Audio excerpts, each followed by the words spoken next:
శ్రీమద్భగవద్గీత అధ్యాయం 9 22వ శ్లోకం.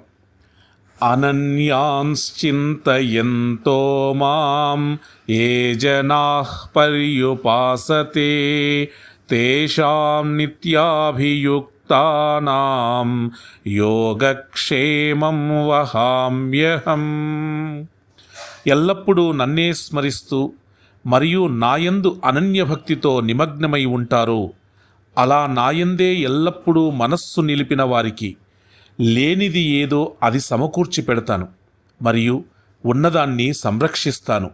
ఈ విధంగా శ్రీకృష్ణ భగవానుడు భగవద్గీతలో చెప్పడం జరిగింది.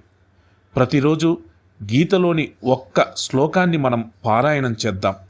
మన జీవితాల్లో మార్పును చూద్దాం.